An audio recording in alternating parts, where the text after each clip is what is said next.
Bueno, muy buenas tardes. Quiero saludarlos a todos los que nos ven en estas redes. Eh, un saludo para todos mis amigos de Ante Todo Colombia, a todos los jóvenes colombianos que nos ven, a toda la gente que se conecta desde Colombia y desde el resto del mundo. Un gusto verlos por aquí. Hoy estamos en una nueva edición de este programa en donde estamos entrevistando líderes de nuestro país y de otros lugares del mundo, gente que de una u otra manera tiene carácter, tiene posiciones, lidera puntos de vista desde distintos ámbitos, desde la política, desde el gobierno, desde las Fuerzas Armadas, desde la economía, desde el periodismo, desde el empresariado, desde el deporte, en fin, desde todos los ámbitos de la sociedad. Y hoy tenemos una invitada muy especial, alguien a quien yo personalmente admiro mucho. Creo que es una de las personas de más carácter que hoy tenemos en nuestro país. Habla sin pelos en la lengua, conoce Colombia por dentro como nadie. Cuando ella habla de los problemas de Colombia, realmente es porque ha ido a verlos y hace una narración de lo que ocurre y no tiene ninguna pretensión de poder, ninguna pretensión distinta a ejercer su profesión diciendo lo que piensa y lo que ve. Me refiero a Salud Hernández. Salud es una periodista de gran prestigio que actualmente la vemos muy activa en la revista Semana, pero por muchos años la vimos también en el periódico El Tiempo, la vimos en los medios de comunicación españoles y debo decir por mi propia experiencia, más de una vez cuando andaba yo también recorriendo Colombia en mis funciones de ministro de Defensa, me la encontré en sitios muy apartados de Colombia. Recuerdo haber compartido con ella en San José del Guaviare. Y así como de alguna manera tenía afinidad por el esfuerzo que hacían las Fuerzas Armadas en luchar contra el terrorismo, el narcotráfico y los violentos, nunca dejó de hacer ninguna pregunta difícil ni decir las cosas con mucho carácter frente a lo que veía. Por eso me siento muy contento de tener a Salud.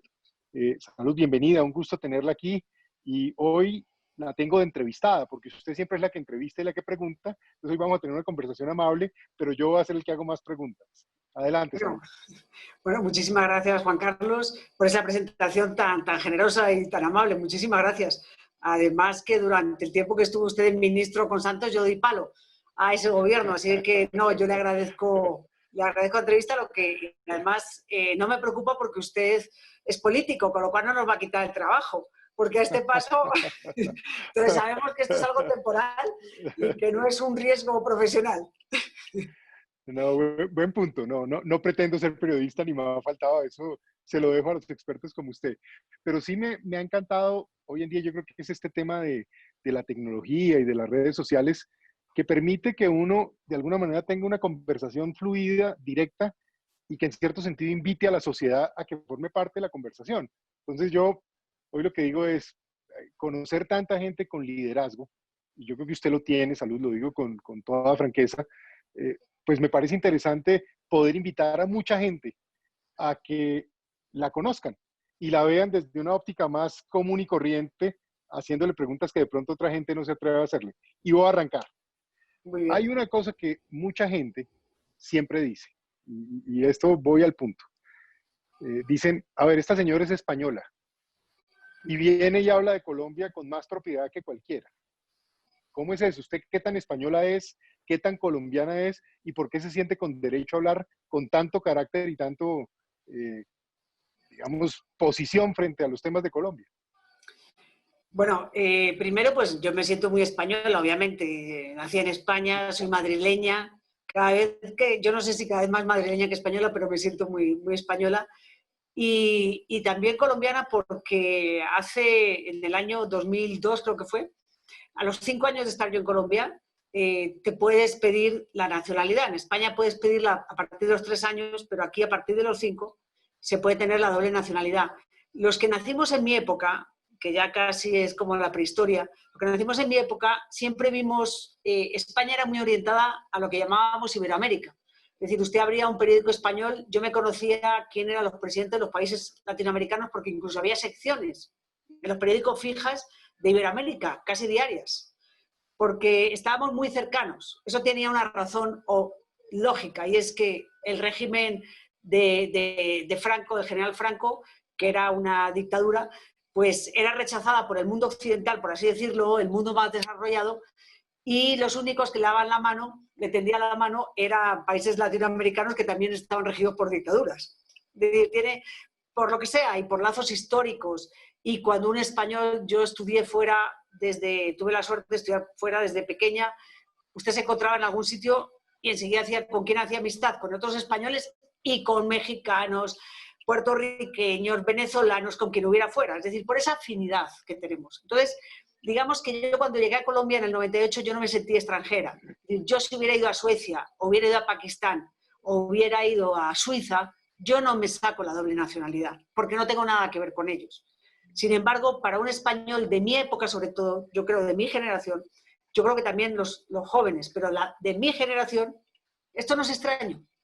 Esto no es extraño. Es decir, Latinoamérica, Colombia no es extraño. Yo llegué un martes y ese mismo día, que era un 4 de febrero, ya me sentí en casa.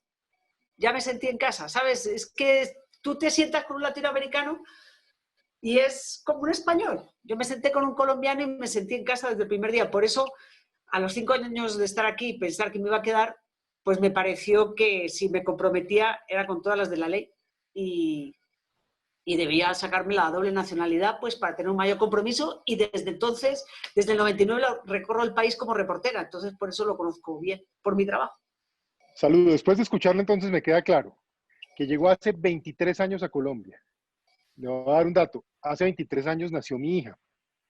Pero cuando yo veo hoy a los jovencitos colombianos, la mayor parte, sobre todo que no vivieron los momentos más difíciles que vivimos, esa etapa del terrorismo, esa etapa en donde no podíamos viajar, esa etapa de los miles de secuestros al año, de los casi 30.000 muertos por año que teníamos, de alguna manera ellos como que no ven eso. Entonces yo digo, bueno, digamos que Salud nació para Colombia, a pesar de que es una persona muy educada e informada de antes, hace 23 años. Entonces usted puede contarle muy bien a la gente cómo fue el país que encontró y cuál fue la evolución que ha visto y dónde estamos hoy. Eso sí, no puedo dejar de preguntarle antes por qué llegó a Colombia y luego un poco esta narración de cómo ha cambiado Colombia, qué encontró y dónde vamos. Pues yo llegué a Colombia básicamente porque yo quería volver a ser reportera. Es decir, y cuando yo estaba en el otro lado de la barrera, es decir, yo era directora en una empresa de asesoría de comunicación, una empresa norteamericana, una multinacional, y yo quería, pues como te digo, volver al periodismo, pero de reportería.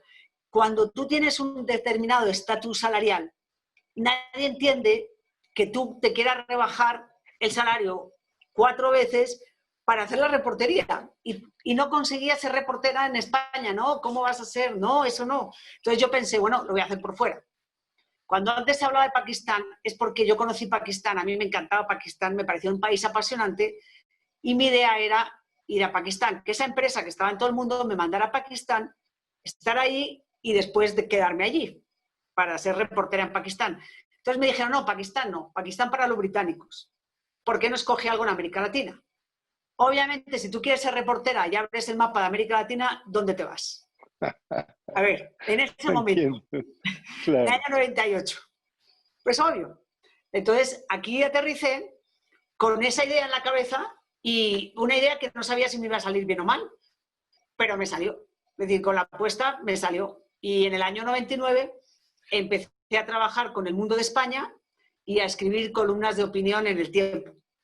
Y obviamente pues me tocó una Colombia, como usted dice, terrible. Es decir, la gente, no solamente el problema del terrorismo, es decir, yo llegué en el auge del dominio paramilitar en muchas regiones, del dominio guerrillero, todavía quedaba vivo el cartel del norte del Valle, era un país casi ingobernable, a eso se le suma la crisis económica terrible del año 99, que fue terrible, la gente se olvida siempre de todo.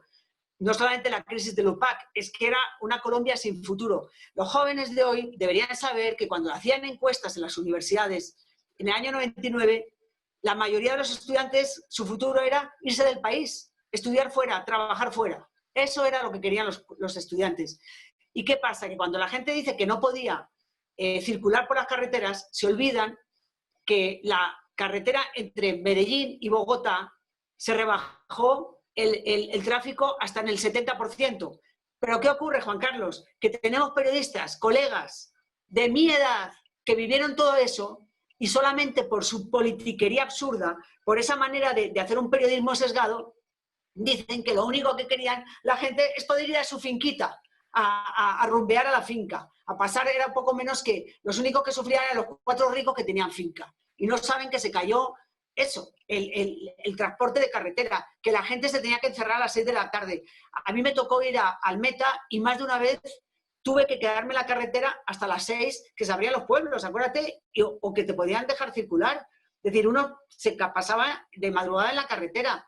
Y la gente, es que esos periodistas, como son periodistas de escritorio, dicen tonterías y además están politizados, dicen boberías. Entonces los jóvenes, primero, ni les interesa lo que pasó, ni lo conocen. Y los que lo conocen cuentan la verdad tergiversada. Pues es muy difícil, así es muy difícil que conozcan el país que era aquello, el horror que era Colombia en el 99. Mire que eso que usted dice es muy importante. Yo, obviamente, por las tareas que a mí también me tocó desempeñar, le digo, como parte de mi generación, yo me sentía que estábamos salvando a Colombia, que estábamos rescatando a nuestro país de un país que se ha vuelto inviable, que se ha convertido en un desastre. Entonces, uno decía, bueno, pues, ¿uno qué es? Un ser humano común y corriente, un ciudadano del común, pero que empieza a tener el deseo y la oportunidad de servirle al país en cargos públicos. ¿Y qué es lo que uno quería? Pues que eso se acabara, que dejáramos ese país de alguna manera de la violencia extrema, del control por parte de grupos armados y demás.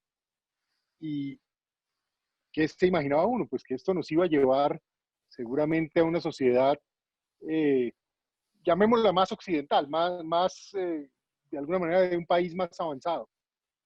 Y la preocupación que empieza a sentir uno hoy, y de pronto Salud que está viajando y que ha viajado tanto, es que por un lado, muchas áreas que de alguna manera avanzamos están otra vez 10 años atrás, en escenarios más complejos, porque antes teníamos ciertos instrumentos desde el Estado para golpear ciertas organizaciones y resulta que hoy, si los tenemos, no los queremos usar.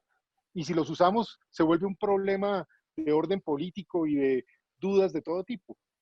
Y si mira uno esto en la óptica, por ejemplo, del negocio del narcotráfico, pues resulta que está más expandido que nunca y al mismo tiempo más difícil de combatir que nunca. Esto se lo digo porque los más jóvenes, y yo, excúseme que sea reiterativo en esto y a los que nos ven por insistir en este tema, pero a veces siento que los más jóvenes es como si esto no hubiera pasado, como si estuviéramos en un mundo en donde ahora la única manera de solucionar las cosas es simplemente aceptando que todo el mundo es un bandido y punto. Y pues resulta que este país no es un país de bandidos, hay bandidos, pero no somos un país de bandidos, somos un país de gente buena y de gente templada, capaz de resolver los problemas.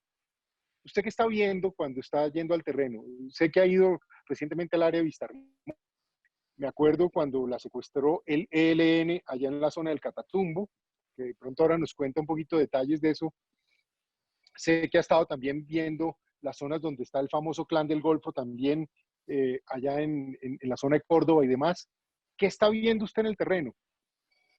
Pues mire, estoy viendo lo que usted está diciendo, es decir, unos grupos armados que están cogiendo fuerza, que están cogiendo mucha fuerza.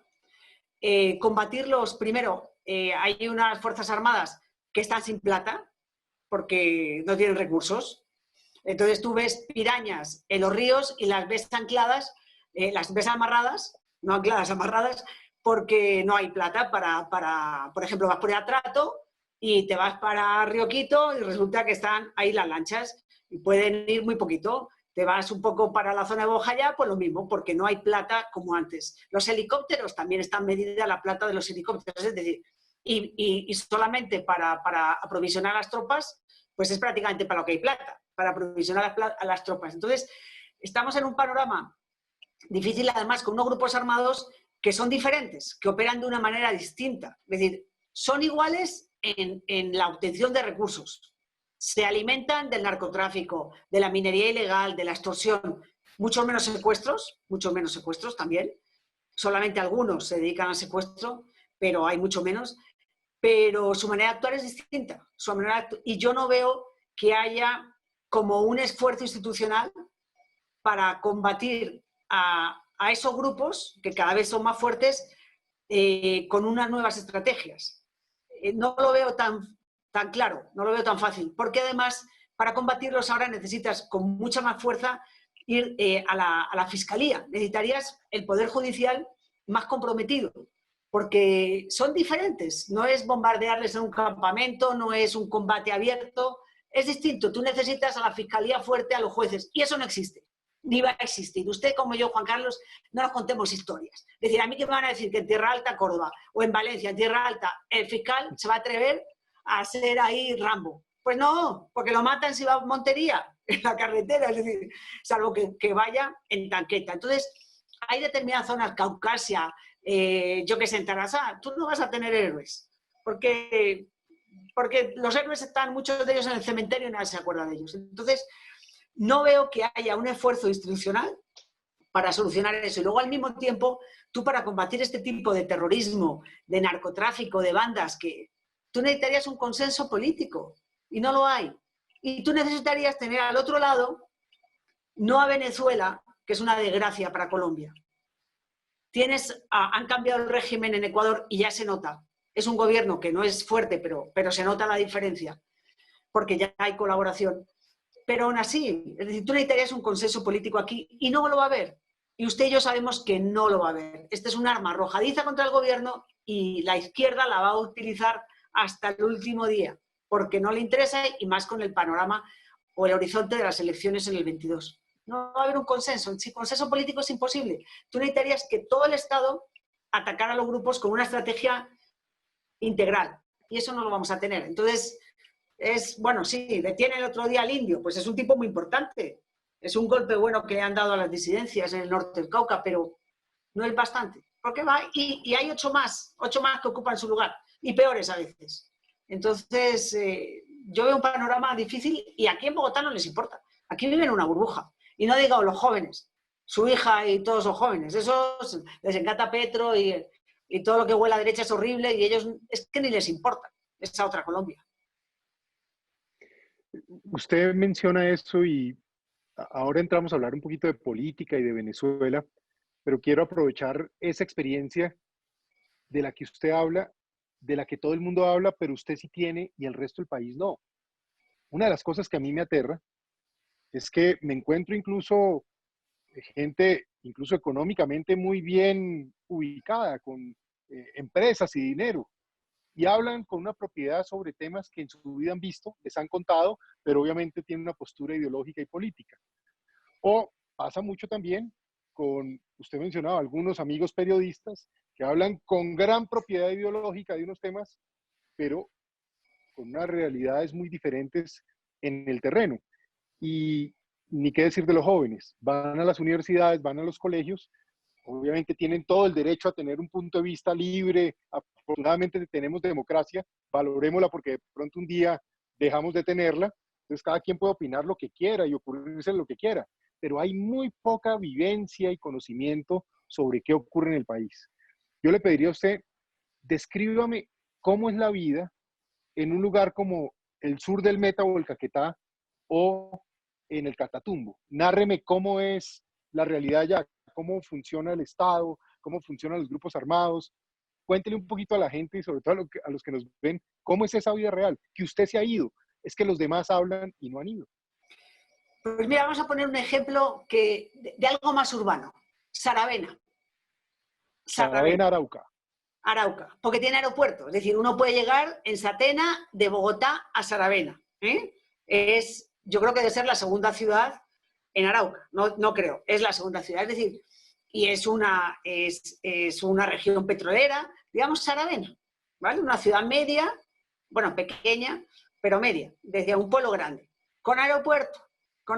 Pues ahí hay una cuadra en donde viven los fiscales, los jueces. está todo el mundo concentrado en una cuadra protegida, sobreprotegida por la Fiscalía, por la Policía y el Ejército. Hay un edificio donde viven concejales, donde viven algunas de las personas más amenazadas. Esa gente no puede ir a comer a la zona rosa, no puede. Y si van, van con 8 ojos, protegidos y con 8 ojos, porque es un riesgo. Porque es un riesgo. Ya vamos, esta semana es la cuarta camioneta blindada de la UNP que se roba el ELN, la cuarta. Es decir, se han robado las camionetas con las armas de los escoltas y con los chalecos y con todo. Entonces no le puede proteger ni siquiera, es decir, hasta los escoltas tienen que estar escoltados, ¿vale? Y las camionetas enseguida la cruzan a Venezuela con una tranquilidad pasmosa, porque es que tardas 1 minuto y medio en un planchón en cruzar al otro lado. Entonces, digamos, ¿usted qué puede hacer allá? ¿Qué puede hacer? Nada, nada, porque es que por carretera lo único que puede hacer es salir por avión. Ni se le ocurra ir por carretera, ni siquiera a Arauca capital. Usted me habla del Tarra. El Tarra, para que se haga una idea, solo del parque principal a la estación de policía, si usted es objetivo de ellos, no puede ir. No llega a la estación de policía. No llega. El Tarra es donde la secuestraron a usted. Sí, sí, sí. Pero digamos, Cuéntenos eso. no, es que el Tarra, como hay otros pueblos, como La Garra, es que no, la policía está ahí y hay ejército. Pero los que mandan son el ELN y el EPL. Y si a usted le dicen algo, uno del ELN o del EPL, usted no puede ni ir a denunciar a la policía. Vaya, pero de ahí tiene que salir en helicóptero. Pero de ahí mismo. Es decir, le tiene que bajar y succionarlo y llevárselo. Porque no vive. Porque ahí no manda la institucionalidad, ahí mandan ellos. ¿Y qué pasa también? Luego ellos tienen, esos grupos armados tienen, sobre todo el ELN, está muy bien montado, y las FARC antes, y supongo que las disidencias con el tiempo la recuperarán, tienen unas organizaciones sociales que les apoyan y controlan también parte de la justicia. O son de ellos o les tienen miedo. Usted en Arauca, si no le pide permiso al ELN o al EPL y ahora mismo también a las disidencias, usted no puede participar en el juego político. Y si participa en el juego político no puede hacer campaña, más que en 3 cuadras, porque no le dejan, porque lo matan, porque lo secuestran, porque le quitan todo y porque la gente le tiene miedo a votarle a usted. Es decir, no es fácil. Aún así ganó una vez uno del Centro Democrático que luego se rindió y se arrodilló. Es decir, en esas zonas usted no llega, como le digo, Tierra Alta, Valencia, Córdoba. ¿Quién manda en Valencia, Córdoba? Pues el Clan del Golfo, o los gaitanistas que se llaman ahora. Vaya usted a Tiquisio, ¿quién manda ahí? ELN y manda los gaitanistas. Es decir, hay partes de Colombia donde usted tiene que salir del pueblo. Y cuando salga, le pueden coger en la carretera. Si es que no lo matan ahí dentro, le dicen, bueno, usted tiene que salir en algún momento por carretera. Hasta ahí llegó. Entonces, ¿qué hace la gente? Es donde reina la ley del silencio. Nadie denuncia, pero ¿yo para qué voy a denunciar? ¿Cómo para qué? Y además, a veces han denunciado y la misma persona que recibe la denuncia se lo ha contado a los bandidos.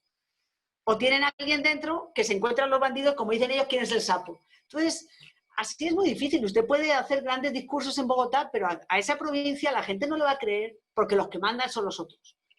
Son los otros. Y por supuesto, ahora usted vaya a... La gente estaba contenta en Algeciras, que es un pueblo que siempre dominó la FARC en el Huila. Y ahora que es líderes sociales. ¿Cuáles líderes sociales? Han matado a varios y los matan además las disidencias. Los matan las ¿Por qué los matan? ¿Por qué los matan? Pues mire, en el caso que yo fui a Algeciras porque había habido 2 muertos.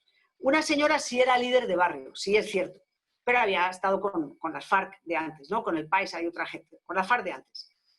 Por alguna razón que nadie sabe, la mandó matar el Paisa. Ni idea.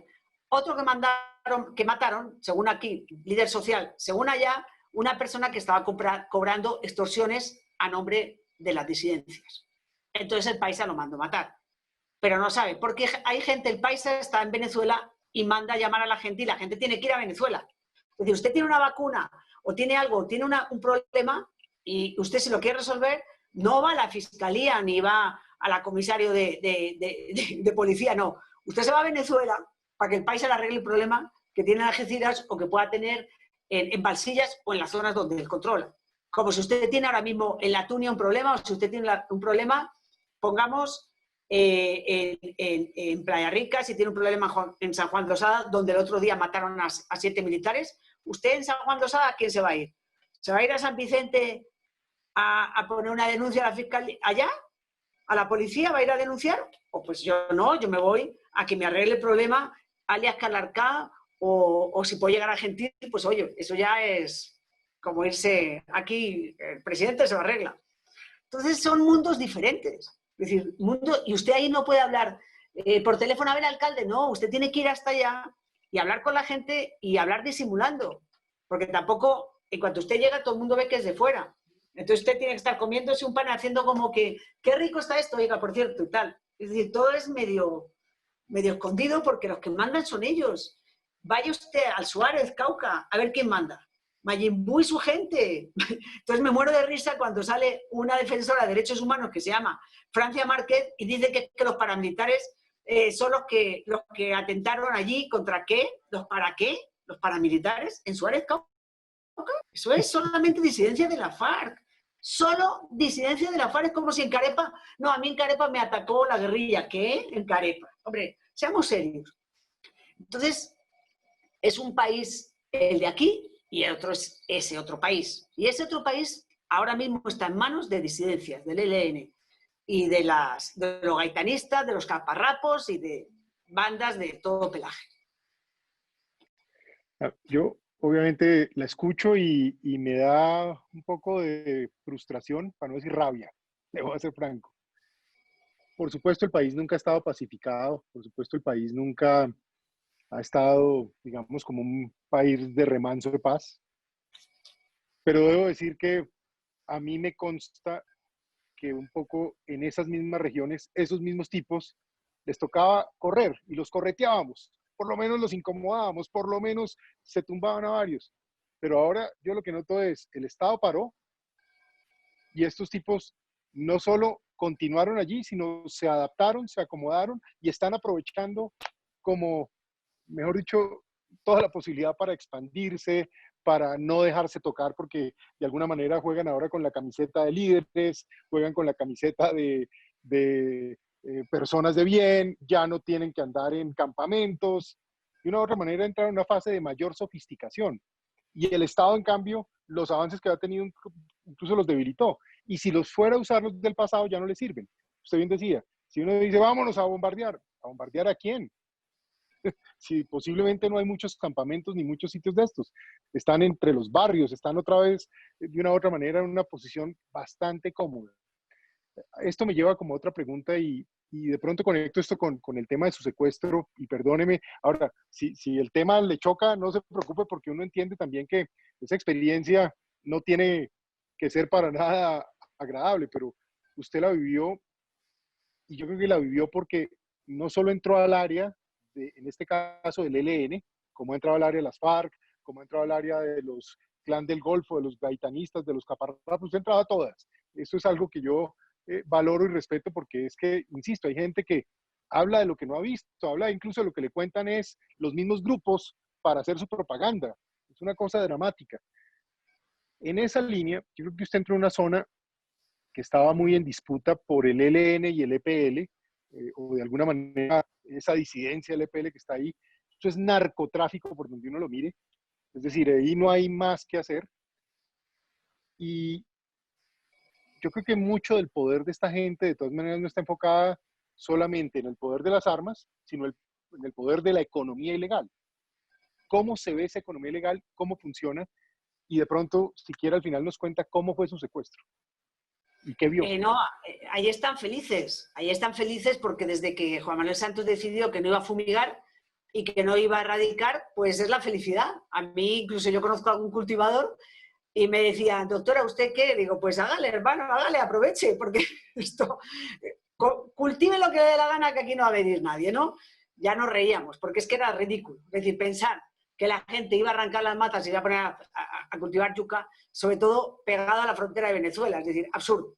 Una región fronteriza, pues obviamente con un cartel de los soles al otro lado narcotraficando, pues era absolutamente imposible que no ocurriera lo que está pasando, es decir, que se fueran a unas cifras absurdas.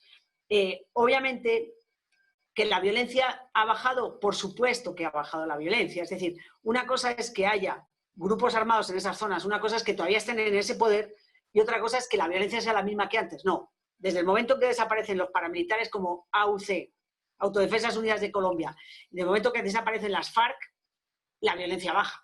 Es decir, es otro tipo de violencia, es otra violencia más selectiva, ya no vemos masacres de 40 personas, ya el control, las guerras por el control, muere menos gente en esas guerras, mueren menos gente, pero no significa que esté en poder el Estado en control de esas zonas, pero digamos que tampoco exageremos. Hay muchísima más coca que nunca. Mira, es que ya te ríes.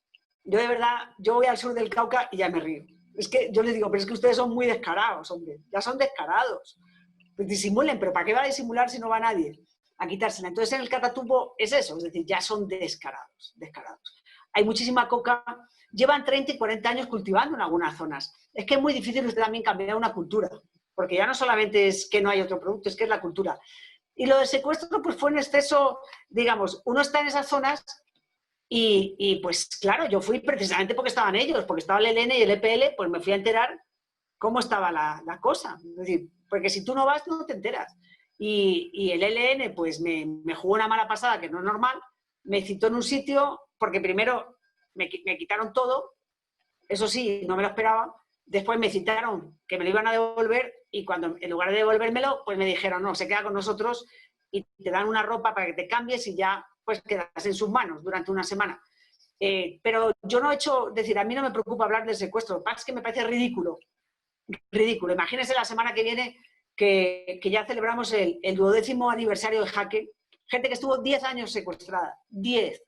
Usted que fue ministro de Defensa, ¿qué tal Hernández, Moreno, Duarte y el que tenía ese niño, ¿te acuerdas de Pasto? ¿Cómo se llamaba? Martínez, el que estuvieron 4 secuestrados 14 años y los acribillaron a balazos. Entonces, ¿qué voy a hablar yo de un secuestro una semana? No hablo no por nada, sino porque me parece ridículo. Al lado de gente y yo que he estado 20 años en País Libre, con personas que estuvieron secuestradas meses, años, pues es ridículo. Yo ponerme a hablar que si una semana, pues obviamente un secuestro es un secuestro, sea 24 horas, una semana o 10 años, pero hombre, me parece hasta ridículo. Por eso es que no hablo, no porque me preocupe. No, yo la entiendo, pero más tal vez la pregunta, porque, insisto, yo quiero a través suyo que la gente sepa la vida real, porque es que parte de mi frustración es la manipulación que hay sobre los muchachos, la recreación de la historia, y la gente se la está comiendo y nunca ha ido a comprobar cómo es la vida real. Por eso yo digo, usted es una versión objetiva porque al final llegó al país en el momento más crítico, vio toda la evolución, nos ha dado madera a los que lo estamos haciendo de un lado o del otro, digamos, por esa actitud independiente que tiene usted, pero ha ido a sitios donde nadie más ha ido. Y fuera de eso, le pegaron su secuestro. Yo más es como para que le cuente a la gente qué vio de esos tipos, qué dicen un muchacho de esos, sus secuestradores, quiénes eran, qué le dijeron, cuál es su postura ideológica, cómo es que van a cambiar el país, cómo ellos sí lo van a hacer mejor. Pues una cosa antes, para que vean el poder que tiene esta gente, para que vean el poder que tiene. Cuando a mí me dicen, mañana le vamos a devolver sus cosas, pero usted se queda en el parque, usted no puede salir del parque, del parque principal, usted no puede salir. Entonces yo estaba en un hotel precisamente en el parque de Tarra, y ya no puedo salir del parque. Es decir, usted irse de ahí a la estación de policía, ya alguien le ve, ya no puede. Es decir, ellos solamente basta con que digan eso. Y a mí yo me había peleado, por eso a mí a quien me señala, yo me había peleado con unas organizaciones sociales que son muy cercanas a la FARC y al ELN, porque en ese momento todavía, y al ELN. Entonces me había peleado con ellos y ellos son los que dicen, mira esta. Yo, en fin, prefiero no señalarlos, pero yo sé y ellos saben quiénes fueron los que me señalaron para que me llevara esta gente. Pero... ¿qué me había preguntado? No, mire, es que me enrollo tanto que me había preguntado. No, ¿cómo son esos tipos? O sea, ¿Qué piensan? ¿cómo son ¿Qué esos tipos? dicen? Sí, ¿Qué sí. le dijeron? Pues mire, para que vea, un chico tenía 16 años, 16. El otro tenía 17. Los jefes no, los jefes tenían 30 y tantos. En la primera noche había como 8 armados con fusiles y todos eran mayores. La primera noche eran todos mayores, que iban con un comandante, con Marcos. Luego ya unos que me acompañaron eran jovencitos, luego ya otros más mayores. Entonces los jóvenes me hacían gracia porque se pasaban la vida, eran muy limpios, se lavaban su ropa y tal, y se echaban colonia antes de empezar una caminata, cosa que yo no entendía, porque al minuto estaba todo sudado, pero se pasaban. Entonces yo me hacía gracia porque yo pensé, esto se les podría conquistar. Se les podría conquistar porque son presumidos. Se ponía un espejo, se miraban mucho, se peinaban mucho. Entonces yo me fijaba y yo decía, a esto se les podría conquistar de otra manera, ¿sabes? Dándole cosas. Ya no son como antes, porque ellos tienen, parte están uniformados, pero parte van de civil. Entonces son como guerrilleros de día y campesinos de tarde, ¿sabes? Y incluso había uno de ellos que me decía que tenía una novia, pero que no le gustaba a la familia de la novia que fuera guerrillero. Entonces yo le decía, pues claro, no le puede gustar porque usted va a complicar la vida a su novia. Entonces, él pensaba que no, que él estaba en la guerrilla 2 o 3 años y que después se iba ya con su novia. Es decir, son ya mentalidades diferentes. Un día los detuvieron a los dos. Y me mandaron como 2 años después, no sé, un tiempo después, los detuvieron y me mandaron las fotos para ver si lo reconocía. Y yo les dije, pues sí son, pero yo no los voy a denunciar, porque eran menores de edad. Es decir, ahora ya no son menores de edad, pero cuando estaban conmigo uno tenía 16 y el otro de 17, eran 2 pendejitos. Además eran como que se creían con ese fusil, ¿no? Que da a uno la fuerza, pero a uno le daba hasta pesar. Y es más, yo le dije un día a un comandante que íbamos 4, imagínense, él con uno que tenía 19, el de 16 y el de 17. Estábamos en un momento, un día estuvimos con ellos y sobrevoló un avión. Entonces yo le dije al comandante, si ahora bajan los profesionales del ejército, ¿usted qué hace con esto? A ver, ¿qué hace con estos niños? ¿Para dónde corre? ¿Para dónde corren ellos y para dónde corre usted? ¿Usted cree que esto es normal? ¿Usted qué va a hacer? Y él me reconoció que si aterrizaba el ejército, pues no tenían escapatoria. ¿Entiendes? Es decir, entonces yo también decía, pero es que ustedes ponen a estos muchachos en riesgo. Son ustedes los culpables. Porque si viene, ya otra vez se lo dije a otros que esos eran más mayores. A eso les daba rabia cuando yo les decía, aquí vienen profesionales, vamos, vienen los cuerpos especiales del ejército, ustedes duran 2 minutos. No, nosotros podemos, digo, pero ustedes ¿qué van a durar? No les duran nada al ejército. Entonces, a uno le da rabia que pongan de parapeto a niños, que los engañan, porque los engañan, los ponen de parapeto. Si los niños que mueren en un bombardeo, los niños que mueren en un combate, es culpa de los comandantes. No es culpa de los niños, es culpa de los comandantes. Entonces a mí me hace gracia cuando aquí hay un bombardeo, mueren 3 niños y la culpa es del ejército. No, perdón. La culpa es de los que los reclutan y los ponen de carne de cañón. Eso es la culpa. Entonces eran niños, ya digo, engañados. Engañados, ellos se creían que esto era un paseo, ¿no? Pues digamos que, bueno, yo soy guerrillero un tiempo, además se sienten chévere. Ya digo, están todo el día peinándose, mirándose, y la colonia sí me tenía fascinada. Chun, chun, chun, colonia, y hágale. Y al minuto sude como un... Pero bueno, por eso digo, finalmente son jóvenes como estos, pero han crecido en un mundo donde todo está al revés, donde no hay una frontera, está desdibujada la frontera de lo ilícito, el bien y el mal. Entonces, es muy difícil que ellos distingan. Muy difícil. Usted le pone humor a las cosas y le da un poco de vivencia y eso hace que, obviamente, la conversación con usted sea tangible, que estamos no hablando de, vuelvo a lo mismo, que le contaron, sino lo que usted ha visto. Y eso me parece muy valioso para la gente que nos está viendo conversar. Yo de esta primera parte concluiría 3 cosas, Salud. La primera, estamos echando para atrás. Los grupos armados se están volviendo a consolidar de distintas maneras y de formas innovadoras, pero eso está pasando. La segunda, el negocio del narcotráfico y de otras economías criminales está disparado y eso es lo que precisamente alimenta toda esta situación. Y la tercera, yo creo que la gente aquí en Bogotá, en las ciudades en general, está bastante desinformada y está comprando una historia y no se está dando cuenta que estamos reconstruyendo otra vez una tragedia que está en marcha y que de una u otra manera no tiene respuesta, ni del Estado y mucho menos de la respuesta alternativa que nos quieren montar. Eso me lleva para hablar un poquito de política. Ahora y es, uno dice, bueno, si esto fuera una cosa ya distante y nada tuviera que ver, pues opinar sobre el destino de otra gente, pues no es tan problemático. Y, bueno, cada quien en lo suyo.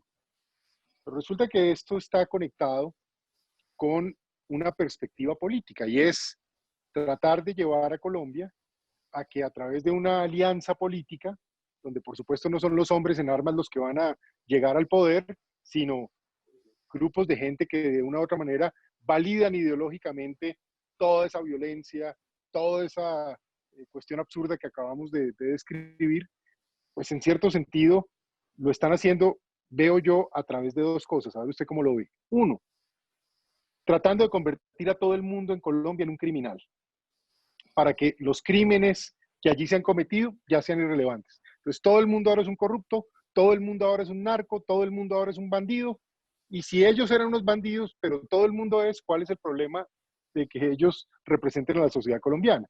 Ese es como un primer tema, un tema de narrativa, un tema de ponernos en esa lógica.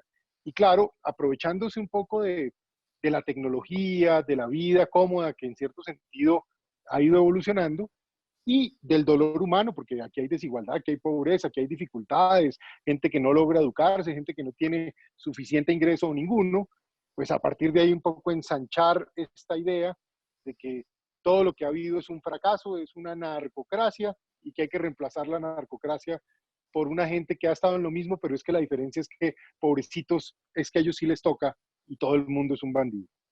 Ese es un tema. Y lo segundo, una narrativa más de fondo que he empezado a notar últimamente y es la teoría de que todo lo de la guerra contra las drogas es un fracaso, cosa que algo de eso hay, pero no es para resolver el problema que lo dicen, sino precisamente para, de alguna manera, decir, paremos la lucha contra el narcotráfico o justifiquemos lo que se paró. ¿Con qué objetivo? Uno, facilitarle su financiamiento, porque esto no se va a parar en el mundo. Dos, en cierto sentido, facilitar el tema con Venezuela, porque Venezuela hoy, como ya no puede vivir del petróleo, entonces vive de la coca colombiana y del oro y el coltan de Colombia y Venezuela. Básicamente esa es un poco la realidad práctica que se está viviendo.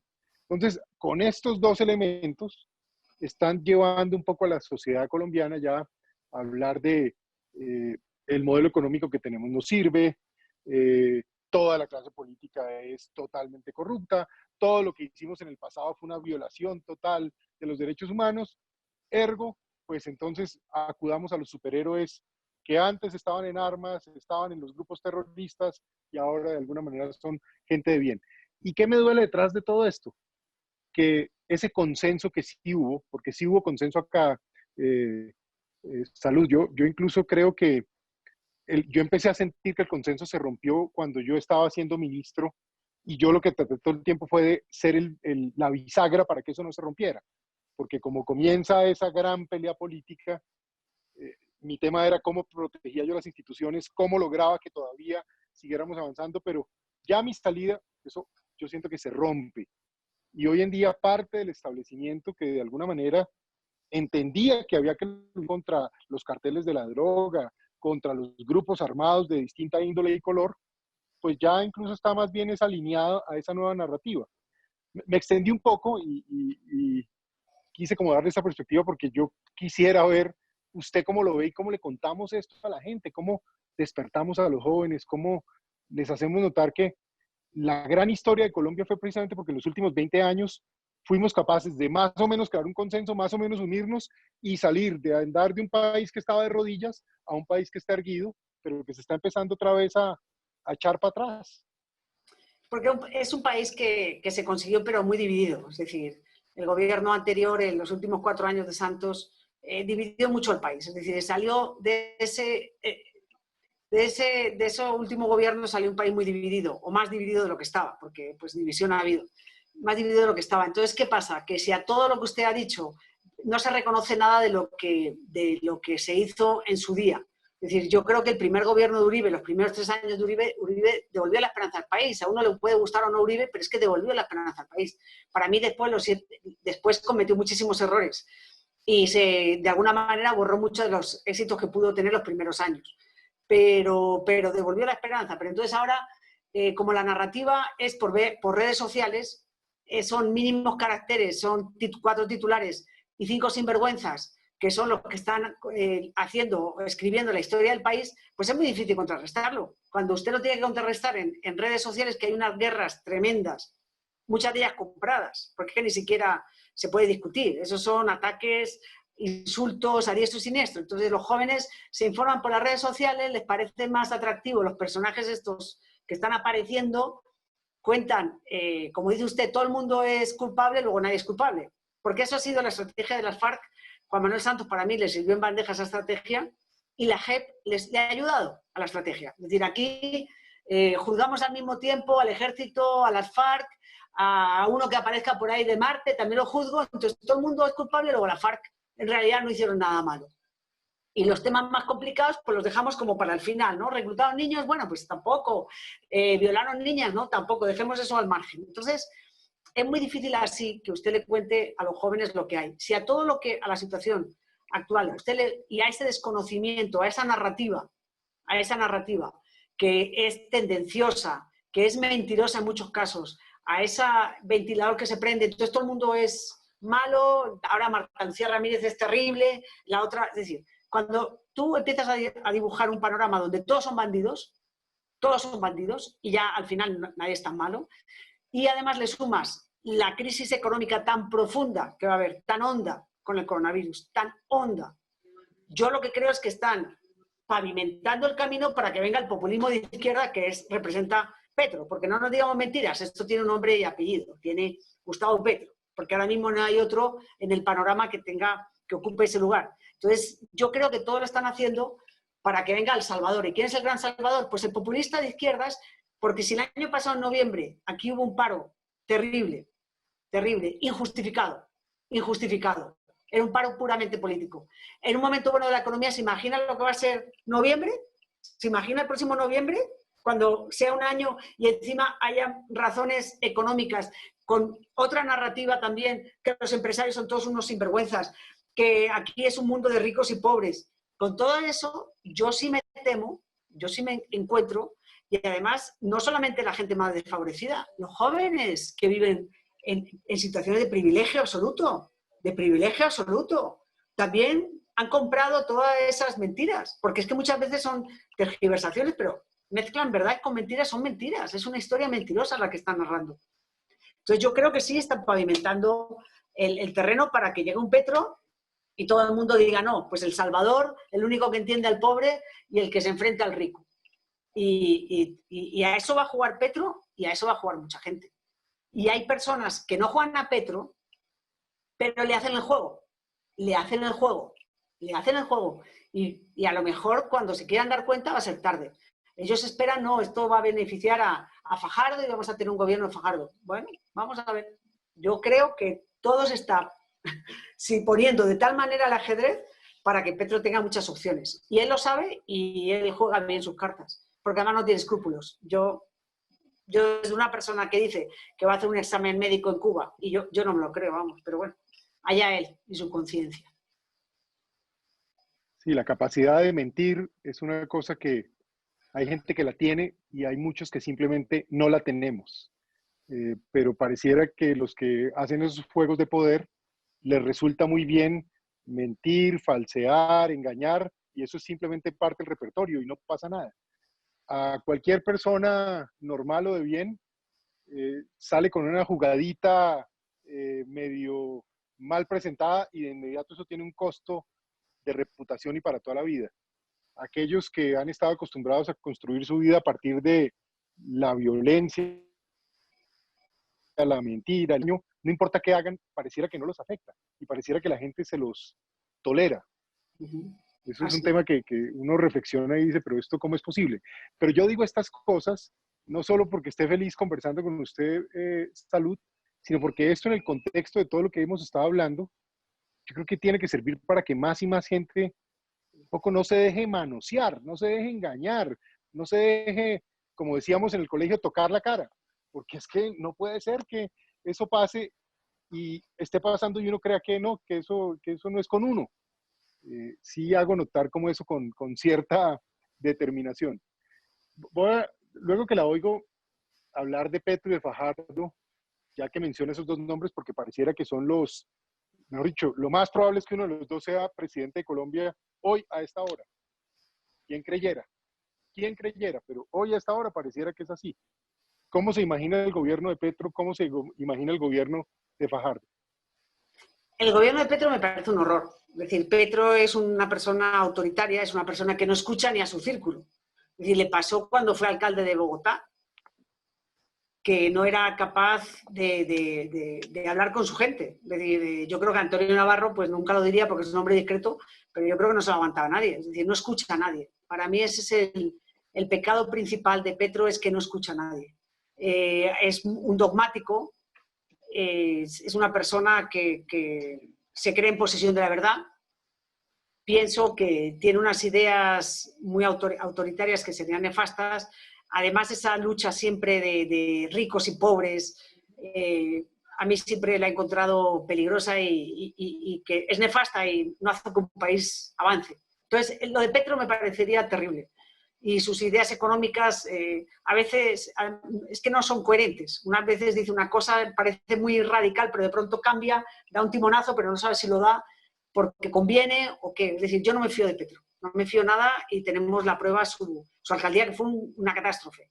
Y la manera de generar puestos de trabajo es crear burocracia y más burocracia absolutamente ineficaz e impagable. Entonces, no creo en esas ideas de Petro y cada día va peor. Y no le importa incendiar el país con tal de beneficiarse. Fajardo es otra cosa, es decir, Fajardo es un hombre de centro. Uno podrá gustarle o no, pero no me parece un hombre de centro, que supongo que sería más económicamente, pues más ortodoxo, más responsable, pero ¿tiene el carácter para gobernar un país como Colombia? No lo sé, la verdad. Pero digamos que si se sabe rodear bien, pues a mí no me preocupa Fajardo. A mí Petro es el que me preocupa. Fajardo, ahora de aquí entonces Fajardo es mal candidato.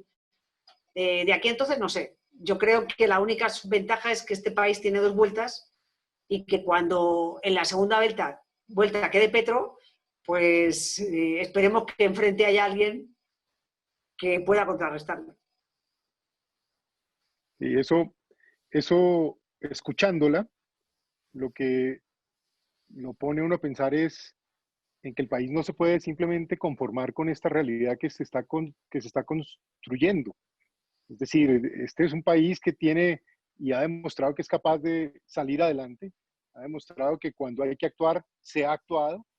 eh, y yo creo que si uno se queda con esta realidad que de alguna manera se está gestando, pues sí sería muy triste para años y años de esfuerzo, de sacrificios, de haber cambiado el país y más allá de que estemos echando para atrás, de simplemente conformarnos y decir, nos fregamos. No puede ser. Y ahí sí digo yo, de pronto va a tocar pararse y poner un poco de carácter y sacar este país adelante y seguir avanzando, porque milagros no hace nadie. Yo en eso sí también le digo que hay una cosa que me encanta que usted tiene, Salud, y es que, como dicen, no cree en nada ni en nadie. Hay momentos donde usted, cuando la gente, uno empieza a echar cuentos y dice, y haremos, y no, eso no es realista, no se eche cuentos. Yo digo, yo también creo en eso. Yo creo que esto no es de venir a traer una varita mágica y pintar pajaritos de oro, pero sí es decir, venga, paramos al país y venga, seguimos avanzando un poco, eh, mejorando en lo que se pueda y avanzando de una manera razonable. Tal vez lo que yo noto, y más bien se lo digo, es como en cierta óptica, lo que sí tienen estos sectores populistas es que logran crear narrativas de emoción. Y a la gente siempre le va a gustar más oír que todo va a ser gratis y que todos los problemas van a estar resueltos mañana, a decirle, no, eso no es así, vamos a tener que trabajar y unos avanzarán más, otros un poco menos, pero vamos a echar para adelante y trabajando duro progresamos. Eso a la gente no le gusta oírlo. No. Entonces, esa es una pregunta que yo le tengo a usted y usted que ha tenido que vivir con estos extremos ideológicos, con alguna de esta gente, como usted contaba, esos muchachos de 16, 17 años, ¿por qué terminan allá? ¿Obligados o motivados porque no hay mejor opción. Entonces dice uno, bueno, ahí terminan esos muchachos que terminan en esas organizaciones de todo tipo, hasta en las bandas de microtráfico, de atracadores, que, ojo, con este desempleo que se está gestando, eso me preocupa en las ciudades, va a haber mucha más violencia, va a haber mucha más agresividad y agresión, eso hay que entenderlo, pero en últimas, usted cuando de pronto ha podido hablar con la gente en las regiones, la gente sí se sigue dejando vender el cuento de que a punta de discurso uno resuelve problemas. Sí, la gente le encanta a Petro. Sí, sí.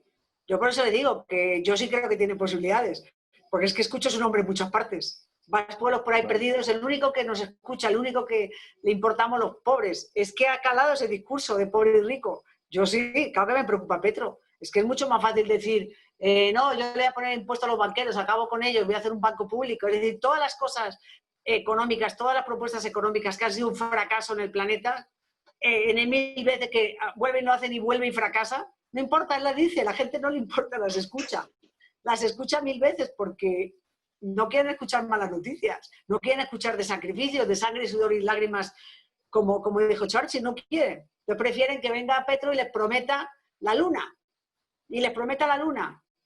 Y como está sembrando ese odio, y como vamos a tener una situación dramática, porque es que yo no entiendo cuando la gente dice, si va a haber un 30% de desempleo, en España empiezan a pronosticar que la economía va a caer casi el 30%, pero eso es una locura, es decir, la gente no es consciente, eso es una locura. ¿Usted se imagina en un momento dado que todos los envíos que hacían del dinero de los emigrantes, de los colombianos que estaban en Europa, en Estados Unidos, eso cubrió de alguna manera el déficit que dejó el agujero de las finanzas del petróleo?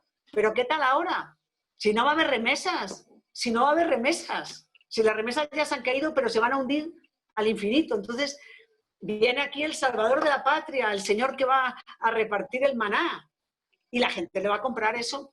Mi única esperanza es que no se lo compre suficiente, porque creo que eso no va a pasar, para ganar en primera vuelta, y que en segunda, pues haya alguna opción que uno diga, Dios mío, pero yo no creo en las personas. A mí me gustaría una opción de un equipo, es decir, de alguien, pero con un equipo. Yo no creo yo creo que hay que rodearse bien, es decir, yo creo en los equipos, por eso creo en los partidos, pero en estos partidos pues se han desdibujado también, entonces es muy difícil, la verdad. Pero sí, yo sí creo que Petro tiene opciones más en el 22 que las que tuvo pasadas, sí lo creo. Una pregunta en eso. La gran bandera también es la maldita corrupción. Y en eso el Estado colombiano ha sido manga ancha, hablando de los partidos. Yo también creo institucionalmente en la lógica de partidos, porque eso hace que precisamente uno no crea en mesías, ni en payasos, ni en caudillos, sino en ideas y en grupos de gente que son capaces de desempeñar proyectos para sacar adelante resultados y demostrar que sus ideas le convienen a la sociedad. Eso es lo que en teoría haría un partido. Pero aquí hemos visto mucha manga ancha con mucho sinvergüenza. Y yo no sé, desde la financiación de la campaña del 94, cuando el cartel de Cali financia esa campaña presidencial y al final no pasó nada, y luego de una u otra manera cada campaña termina con una cantidad de dudas y de historias oscuras, eso para hablar en ese nivel, pero si uno baja al nivel territorial que usted hizo, cómo eligen esos alcaldes, cómo son esos gobernadores en una cantidad de departamentos o en muchos lugares, pues dicen, ¿y esto cómo es? ¿Esto cómo es? Y ahí, desgraciadamente, eso ha alimentado precisamente, uno, el discurso de ese pseudosocialismo, comunismo, que si no se robaran la plata, entonces todo el mundo estaría divinamente, cosa que no es verdad, pero alimenta ese discurso. Y dos, la idea de que tiene que llegar básicamente un superhombre que elimina la corrupción, pero mire lo curioso, participan también de la corrupción, pero no les hace daño. No, nunca. ¿Usted cómo ve eso? No, es que para mí es que es el principal cáncer que tiene. Es decir, eso es algo que yo siempre le reprocharé a Uribe. Si ha habido un presidente en este país que ha tenido liderazgo, fue Álvaro Uribe. él pudo, igual que combatió a las FARC y a los paramilitares, los desarmó, porque es que ese es un proceso de paz que totalmente es muy ingrato. Es decir, la gente no, porque los periodistas en Bogotá se empeñaron en masacrar ese proceso de paz que acabó con las masacres, entre otras. O porque no les importaba la masacre de campesinos, no lo sé. Pero digamos que Uribe tenía liderazgo para haber acabado, luchado contra la corrupción como luchó contra la FARC y sin embargo salió con la corrupción. En un momento dado para reelegirse y para volver a cambiar ese famoso articulito. Es que fue una estupidez, es que fue algo absurdo, él pudo hacerlo. Santos tampoco lo hizo, Santos se alió para reelegirse y se alió con la corrupción después. Entonces, ¿cuándo se va a acabar eso? No lo sé. Yo creo que ese es el principal mal, porque por la corrupción es que hay bandas armadas, por la corrupción es que hay narcotráfico, por la corrupción es que tenemos todos los males. El origen de todos los males, la raíz de todos los males es la corrupción. Entonces, mientras no acabemos con eso, pero yo no veo un final, no le veo una voluntad política capaz de decir, señores, se acabó la salud, se la vamos a quitar de las manos a las gobernaciones, a las alcaldías, la educación, todo, todo, todo. Es decir, no van a tener un espacio para robar. Pero no sé, lo veo complicado. Lo veo complicado. Salud. Venezuela. Lo del régimen de Maduro y Chávez debería servir de espejo para Colombia. Cuando llega un populismo además con lógica de lucha de clases, de tratar de implantar unas ideas de socialismo, y logran convertir al país más rico en términos per cápita hace 20 años de América Latina a posiblemente el más pobre con Haití. Es decir, ese es el gran logro si lo pone uno en perspectiva histórica. Destruir las instituciones, destruir la democracia, de alguna manera violentar la situación, aliarse con criminales internacionales, las FARC y el ELN allá a sus anchas y en cierto sentido protegiendo el régimen, porque para eso es que los tienen. Y ese es el precio que paga el ELN y las FARC para poder estar allá, que cuando toca salir a aterrorizar ciudadanos, ese trabajo ellos también lo hacen. Y obviamente en formar parte de la cadena del negocio, ya lo decía antes yo, de la cocaína, el oro y el coltan, es decir, exportaciones colombianas financian hoy el régimen de Maduro. Pero dice uno, todo ese espejo está allá. ¿Por qué la gente aquí no lo ve o deja de verlo? ¿Y usted cómo ve esa situación? ¿Qué piensa? Pues porque también han conseguido convencer a todo el mundo, cuando hablas de Venezuela, ahí hable de Colombia, de los problemas de Colombia. Eso es problema de los venezolanos. Eso es injerencia en un país, meternos a ver cómo diablos ayudamos a que vuelva la democracia a Venezuela. Es que también hasta en eso han ganado ellos. Hasta en eso consiguen ganar. Pero no, yo creo que ese espejo venezolano hizo que ganara Duque. Fue una parte de las razones por las cuales ganó Duque, yo creo. El espejo. Es decir, yo pienso que ese es el principal enemigo a batir que tiene Gustavo Petro, es el espejo de Venezuela. Aunque mucha gente, ellos lo tapen, la gente no se le... Es decir, los venezolanos cuando vienen aquí dicen, oiga, pero allí vivimos aquello. Es decir, yo creo que ese espejo juega en contra de él. Y lo mejor que le podría... A mí me parece bueno de Duque, una de las cosas buenas de Duque es tener como eje de su gobierno ayudar a tumbar ese régimen. Porque para Colombia sería esencial que cayera ese sátrapa, ese capo, esa mafia que gobierna Miraflores. Ojalá, ojalá, pero yo sí creo que es un espejo que habrá que enseñar, un espejito que hay que enseñar muchas veces, cuando llegue el momento. Bueno, le voy a hacer la última pregunta porque me le he tomado buena parte de su tarde. Tal vez le diría, pensando ya en lo que viene y hablando de todo lo que hemos hablado, y a propósito se lo agradezco mucho porque de verdad yo la escucho y aprendo y me entusiasma además porque usted no tiene pelos en la lengua y cuenta, o sea, hace lo que uno espera que haga un periodista, narra lo que ve. Es decir, más allá de que usted tiene una opinión y posiciones, usted es una narradora de lo que observa. Y creo que eso es muy importante. La pregunta que le voy a hacer es más política, pero en últimas es relevante.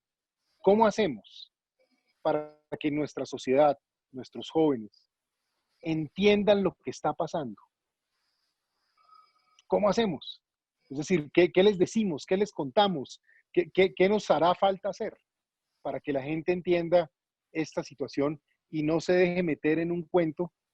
Porque yo vuelvo a lo mismo, Salud, yo le digo, claro, y se lo digo como colombiano, como persona que ha tenido responsabilidad pública, que alguna vez participó por una única ocasión hasta ahora en la política, de decir, hombre, yo quisiera tener la solución, quisiera una noche acostarme y levantarme con la verdad revelada y pararme y decirle al país, mire, si cogemos por este rumbo, a todos nos va a ir dignamente, se acabó la pobreza, se acabó la violencia, solo vendrá maná y miel.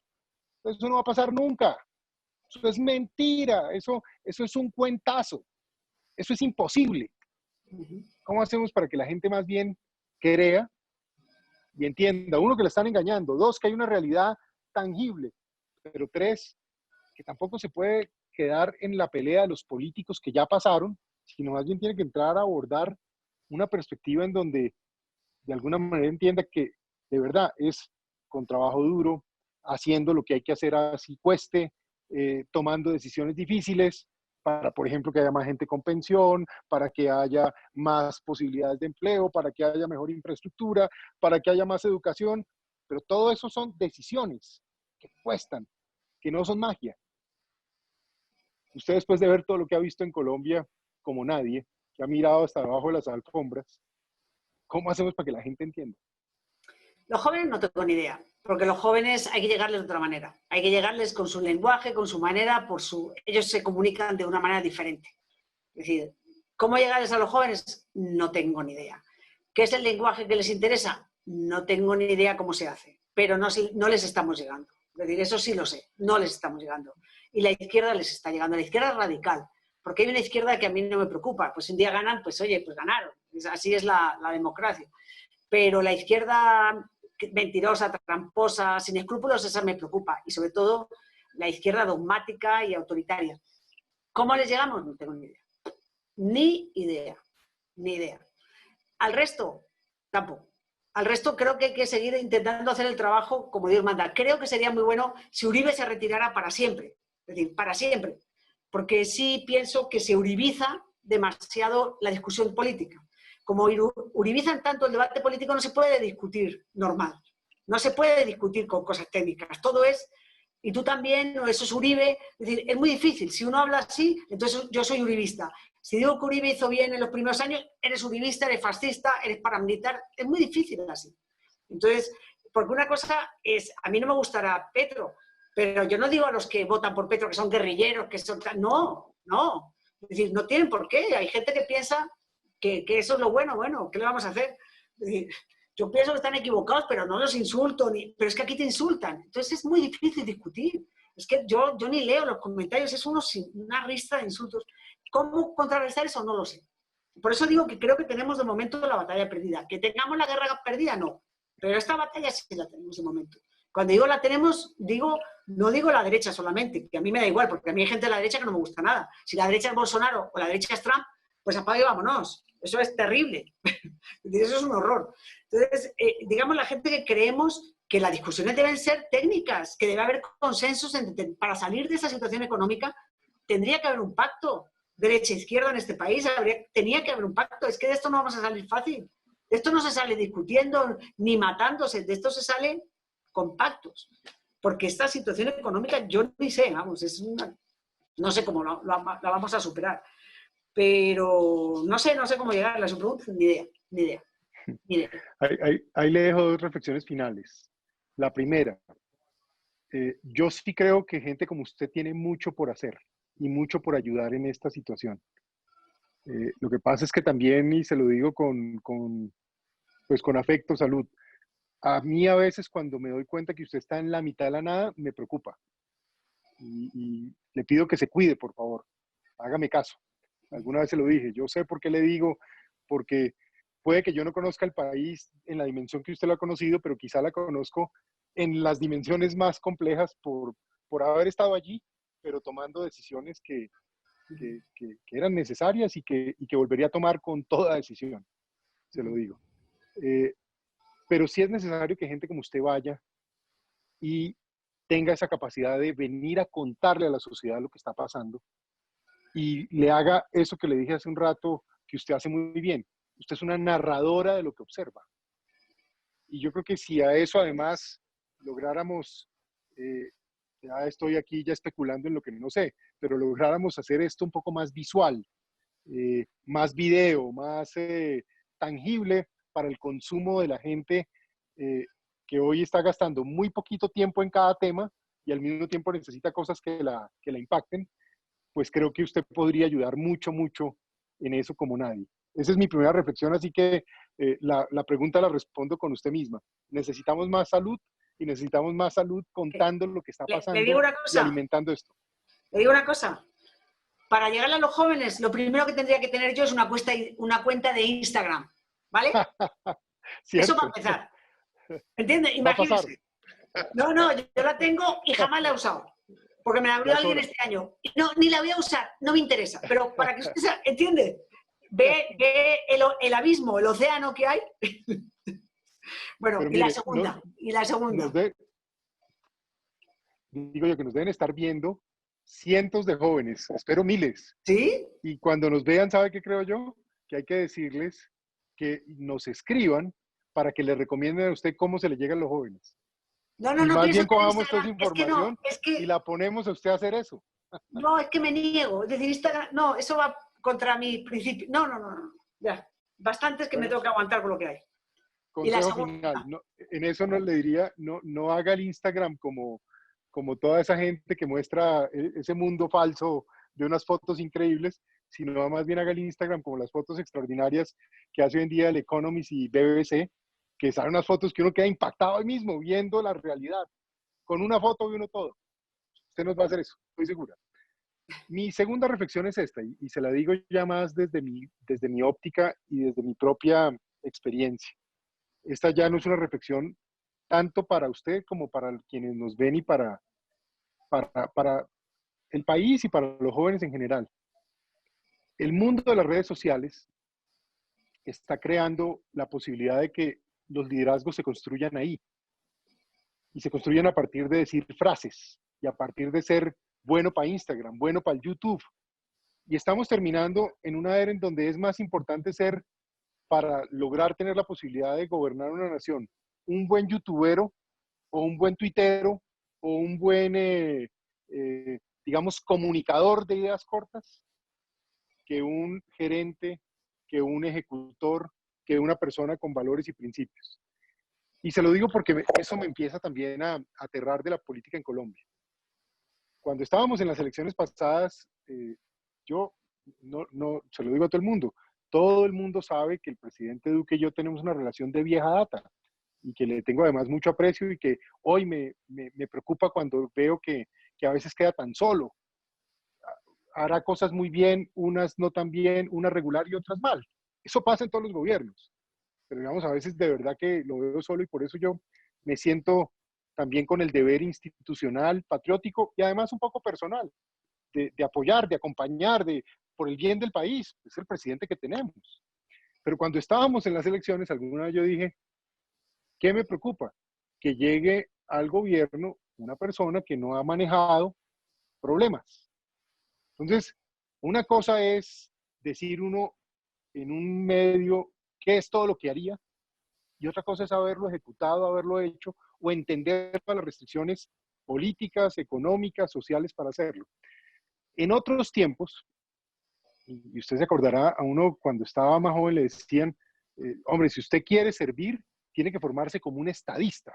Y uno decía, ¿y qué es eso de un estadista?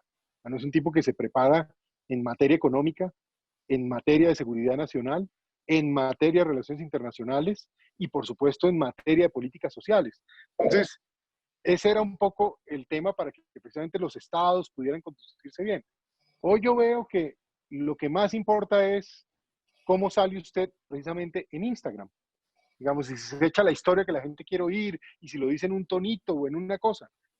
Y digo, eso me preocupa porque si la alternativa que hemos visto no es el caudillo populista que es el mago que va a resolverlo todo, sino es simplemente una presencia, pero en una capacidad y una experiencia, pues eso me preocupa para el país. Y yo aprovecho estos espacios para poder decir eso porque me preocupa. Y se lo digo, lo estoy viendo. He hecho un cuento final. Hay un señor que usted debe recordar que se llamaba Lee Kuan Yew. Lee Kuan Yew es lo que en Singapur llaman el padre de Singapur. Cuando yo era ministro de Defensa, me invitaron a dar una conferencia en Harvard. Entonces fui a la conferencia en Harvard y este señor todavía estaba vivo y acababa de estar ahí en Harvard como un año y escribió un libro sobre un poco lo que él pensaba de lo que estaba pasando en el mundo. Y acertó en tres cosas.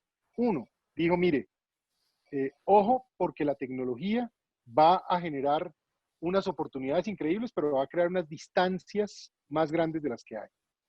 Segundo, dijo, ojo con la relación China y Estados Unidos, porque si ellos no entienden que hay que coexistir, va a venir una guerra de elefantes. Digamos, y es otro tema que yo no me atrevería a decir que acertó, pero está en camino de acertar. Digamos, estamos un poco en ese proceso. Y tres, dijo, me preocupa la democracia, porque la democracia se está volviendo un sistema en donde ya no se elige a la persona que tiene las condiciones para liderar una nación, sino a el mejor comunicador, el mejor vendedor de, decía él, el mejor vendedor de jabones o algo de ese estilo, de algún producto comercial.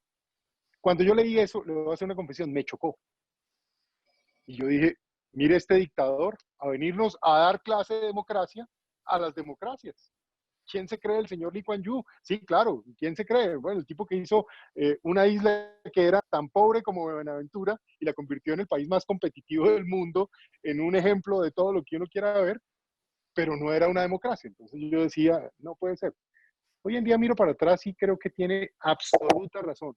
Mire las elecciones de cada país occidental importante y vienen ganando personajes básicamente que les ponen una corbata y los ponen a hacer un buen video para el día de la elección.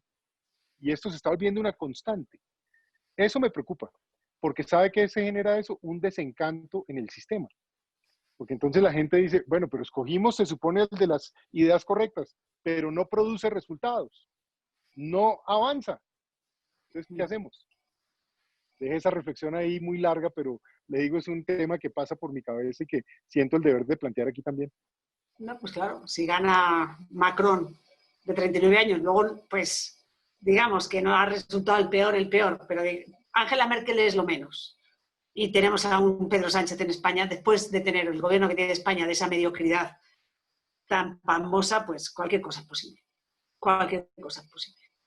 Es guapo, es alto y ya está. Se pone gafas oscuras, cosas así y gana las elecciones. Y gana las elecciones. ¿Qué quiere que le diga? Así es. Vale, pues por lo menos estamos de acuerdo pues con ese argumento. No, totalmente. Y ojalá tuviéramos a un presidente como el de Singapur. Yo estuve hace 40 años en Singapur y me quedé con la boca abierta. Hace 40 años me quedé con la boca abierta. Hace 40 años.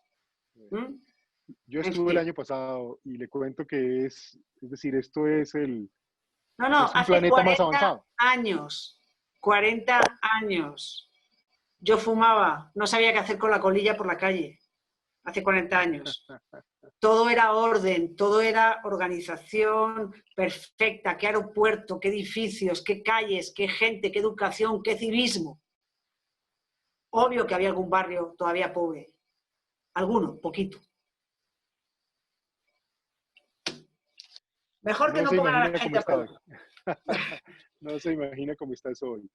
Salud, mire, mil gracias. Para mí ha sido un honor conversar con usted. Repito lo que dije al principio, yo creo que usted es una persona con liderazgo. La gente a veces confunde liderazgo con el hecho de ser el jefe de una organización política o el presidente. No. Liderazgo es alguien que tiene carácter, que tiene ideas, que está dispuesto a mantener esa posición y a decirlo. Y en el caso suyo, desde su ámbito como periodista, yo valoro mucho, lo he dicho a lo largo de esta conversación, que sea una persona que dice lo que ve y que trata de, digamos, de aferrarse a narrar la verdad que encuentra, gústele al Estado o no, gústele al grupo criminal o no, gústele a quien le guste. Y yo creo que eso es muy valioso. Y como le dije, vamos a necesitar, por el bien de Colombia, pero ojo, el futuro de América Latina pasa por Colombia. No quiero ser pretencioso, pero en eso sí soy bastante bolivariano. Y yo creo que por la misma ubicación geográfica que nos toca, por la población que tenemos, de una u otra manera somos un factor de influencia muy grande para esta parte del mundo. Eh, y hay que también ser conscientes de eso y tener un poco como esa responsabilidad. Y el futuro de Colombia y el de un poco América Latina está en juego, hasta por toda la pelea geopolítica que hay en los próximos años. Y vamos a necesitar entonces que nuestra gente, que los ciudadanos, que los jóvenes, que los ciudadanos de todo el país, de todas las edades, abran los ojos, se den cuenta y entiendan que esto es trabajando duro y no dejándonos meter en cuentos. Si las cosas siguen como están hoy, nos vamos a enredar. Así que le pido ayuda, no a mí como persona, a Colombia para el buen destino de Colombia. Yo seguiré haciendo mi trabajo de la mejor manera posible. Eso es lo único de lo que soy capaz. Pero muchas gracias. Que así sea. Muchas gracias. Encantado, saludos a verla y éxitos en todo lo que hace. Hablamos entonces. Y un saludo para todos los que nos ven. Muchas gracias por haberse conectado. Se nos alargó esta conversación, pero estoy seguro que no se han despegado sino hasta ahorita. Así que muchas gracias. Mil y mil salud. Chao. A todos, mil gracias. Hasta luego. Adiós.